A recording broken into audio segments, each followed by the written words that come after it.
Quarta-feira é dia do tradicional comentário de Nelson Egon Geiger. Bom dia, doutor Nelson. Bom dia, doutor Eduardo. Bom dia a todas as pessoas que estão ligadas, que estão atentas no nosso grande portal.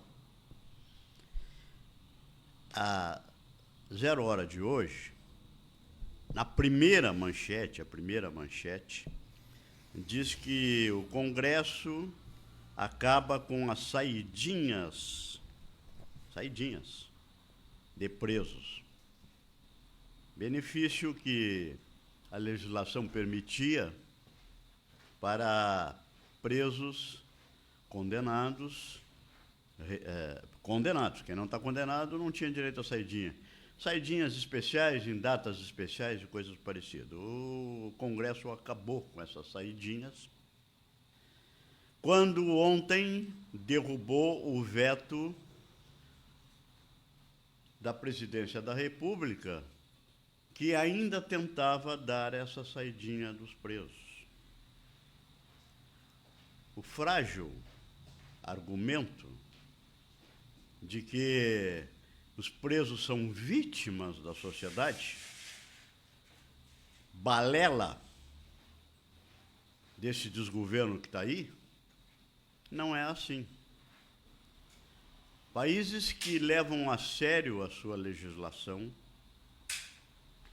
de repressão contra a criminalidade não têm essas benesses que, lamentavelmente, foram inventadas e com o tempo incrementadas por jurisprudências no nosso país. Então, o Congresso está certo, não tem que dar essas saidinhas, porque são nessas saidinhas, vejam bem, são nessas saidinhas que muitos daqueles condenados por grande perigo, alguns eu reconheço, é verdade, nem representam tanto perigo, alguns outros é por um desatino só, um crime só, mas os grandes que se oportunizaram, que se utilizaram dessas saidinhas para fugar, e alguns por anos e anos, são os mais perigosos criminosos, aqueles que integram o PCC, primeiro comando da capital, aqueles que exploram, que fazem gangues, que fazem quadrilhas de explorar as pessoas, esses são os perigosos, sabem? Então, acho que o Congresso está certo, derrubou o veto. Uma vitória daqueles que pensam com tranquilidade, daqueles que pensam com ética, daqueles que pensam em não iludir o povo com coisinhas mínimas, como comumente o desgoverno esquerdista gosta de fazer.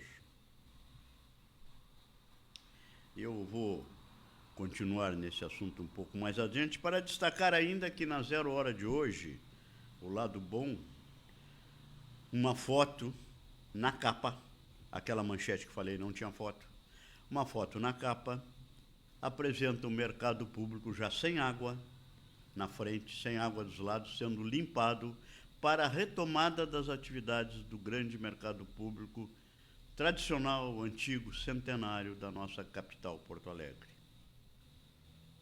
E na página 11 tem foto do porto de Porto Alegre, pela Mauá, já também sem água.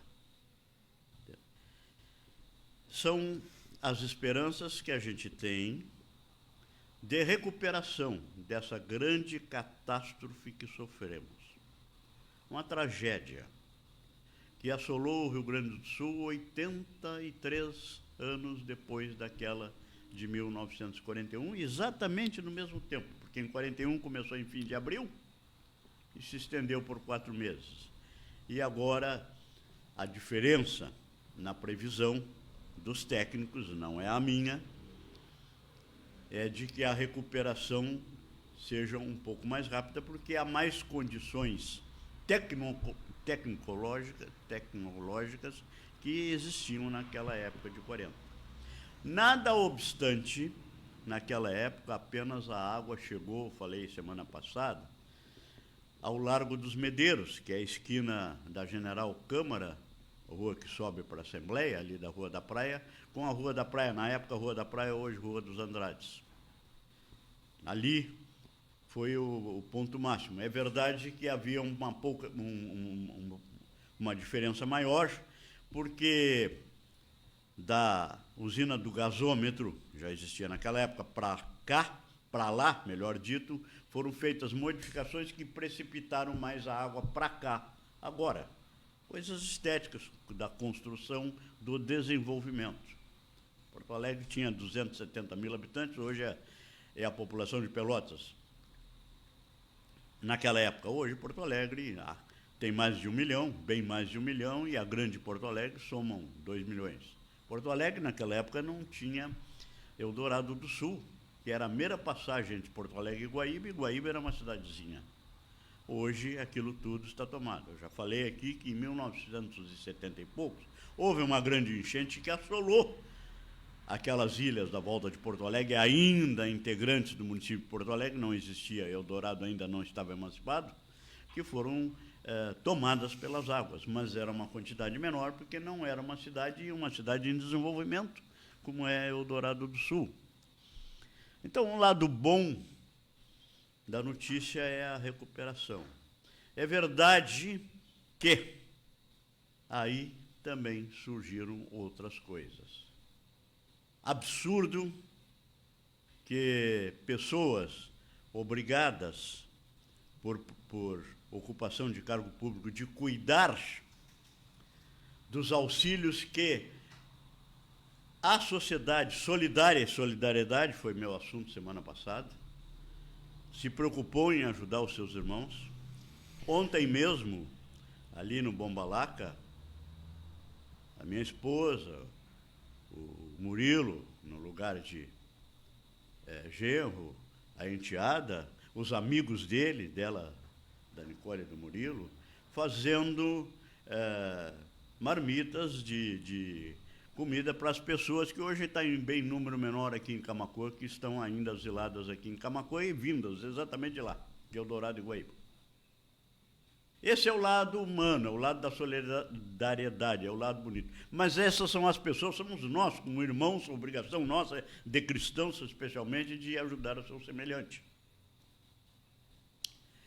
Eu estou me referindo a desvios feitos de alimentos doados, de bens doados, de colchões e outras coisas, de alimentos duráveis, que funcionários encarregados desviaram. Que condutores de veículos que carregavam desviaram. E o pior, estou me referindo às pessoas que se aproveitaram dessa situação para assaltar casas que estavam tomadas com água, roubar o que tinha lá, e de outros que se aproveitaram, inclusive, estão ainda se aproveitando dessa situação. É por isso que o Congresso está certo, não tem que ter saidinha, porque esse tipo de criminoso é o pior criminoso. Esse é o tipo que se aproveita de uma situação dessa sem ter a humanidade, sem ter a decência, o decoro, sem ter a bondade de reconhecer que seus irmãos estão precisando e ainda usufruir disso, tem que ficar preso quando for condenado, quando for julgado. E não tem que ter saidinha, não. Sabe quais são os governos no nosso mundo atual que agem assim? São aqueles que precisam dividir a sociedade. Então, vem com essas ajudas, dizendo de que os coitadinhos são párias da sociedade, os coitados são que não tiveram oportunidade, são vítimas da sociedade, os presos. Não é assim, não. Os partidos que se utilizam desses métodos são os governos que se utilizam desses métodos, melhor dito, são aqueles que têm partidos totalitários. Sabem, a Rússia, até Mikhail Gorbachev, só tinha um partido. Hoje tem mais. Embora o Putin manuseie os que tem lá para segurar as eleições para eles. Sabem, Cuba, desde a revolução chefiada por Fidel Castro, em 1959, que derrubou Juan Fulgêncio Batista, que era então um ditador, só tem um partido. A Coreia do Norte só tem um partido. O Irã só tem um e ainda comandado pela religião. Aqui na Venezuela tem mais, mas o Maduro, aquele safado, aquele ordinário, aquele criminoso comandante, que é amiguinho dos membros do nosso governo, ou os membros do nosso governo são amiguinhos dele, não tem só um partido, mas ele bloqueia os demais partidos. Por quê? Se a Constituição diz, não só a nossa, como em geral do mundo inteiro, que o governo é do povo, e que os governantes são representantes do povo, até na monarquia. Não existe mais no mundo, com raríssimas, talvez, exceções lá de algum paizinho dos fundões da Ásia, não tem mais democracia totalitária. Monarquia totalitária. A maioria delas é com parlamentarismo. E quem governa? O parlamento, através do sistema parlamentarista, que é o melhor sistema de todos. Sistema presidencialista dá no que dá. Sistema presidencialista permite que façam o que estão fazendo, que deixem de lado o assunto principal de hoje, a ética. Nós temos que entender que a ética é uma das mais importantes das condições humanas. Nós temos que ter e agir com ética, com moralidade, com controle em todas as nossas atividades. Claro, o homem não é perfeito, vai pecar, vai errar, vai cometer delitos, vai cometer falhas, nós sabemos disso. Mas tem que buscar e aprimorar a ética. E se tiver ética, não vai ter desvio, não.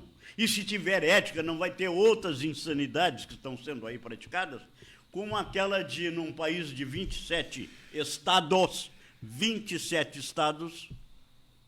que nós temos no Brasil, ter um ministro para estar aqui no nosso estado, por sinal é daqui, não devia ser, que vem aqui como extraordinário, como super-ministro, para estar, na verdade, essa é a má intenção, essa é a falta de ética desse atual governo, ou desgoverno, melhor dito, porque isso não é um governo, isso é um desgoverno, desqualificado, despreparado, ou preparado apenas porque interessa para eles, que é o poder pelo poder, querendo passar por cima dos outros, colocando de ministro extraordinário alguém que quer ser governador do nosso estado. Olha, nós já tivemos duas péssimas experiências com o PT no Rio Grande do Sul. Um que enxotou a FOR, Olívio Dutra, porque não queria a FOR que estava se estabelecendo no Rio Grande do Sul, trazida e assinada pelo governador Antônio Brito, que foi substituído por Olívio Dutra, e pediu uma reunião para tratar da sua instalação aqui. Não foi recebido, os dirigentes da FOR não foram recebidos porque ele não recebia empresário. Mandou lá um assistente receber e a FOR foi embora para o polo de Camaçari, na Bahia. Imagine se a fábrica da FOR estivesse ali em Guaíba, eu falei a semana passada. Estaria com força, evidente, sofrendo consequências também, mas com muito mais força econômica para nos ajudar com economia privada, independentemente do governo. Não. Aí vem, não deixaram. O outro nem se fala. O outro soltou um criminoso que está na cadeia na Itália, depois de extraditado pelo governo Temer, está na cadeia na Itália por ser criminoso. E aqui tinha as benesses do quem foi péssimo governador nosso, que antes de ser péssimo governador aqui, foi péssimo ministro da Justiça. Nós não precisamos disso. Nós precisamos, sim, que tenha bastante partidos, mas nós precisamos ter a certeza que nós não vamos deixar esses partidos desqualificados dessa esquerda esquizofrênica, com má intenção, inclusive de interferir na linguagem, todes, não é para dizer todas nem todos, é todes. Esse desgoverno que está aí não pode ganhar a eleição neste ano, que é um ano eleitoral, nos municípios, locais que nós vivemos, em município nenhum. Temos que votar contra qualquer candidato que este desgoverno apoiar. Nós precisamos mostrar que o povo brasileiro não é bobo, não vai ser enganado tantas vezes. Bom dia. Bom dia, Dr. Nelson Egon Geiger.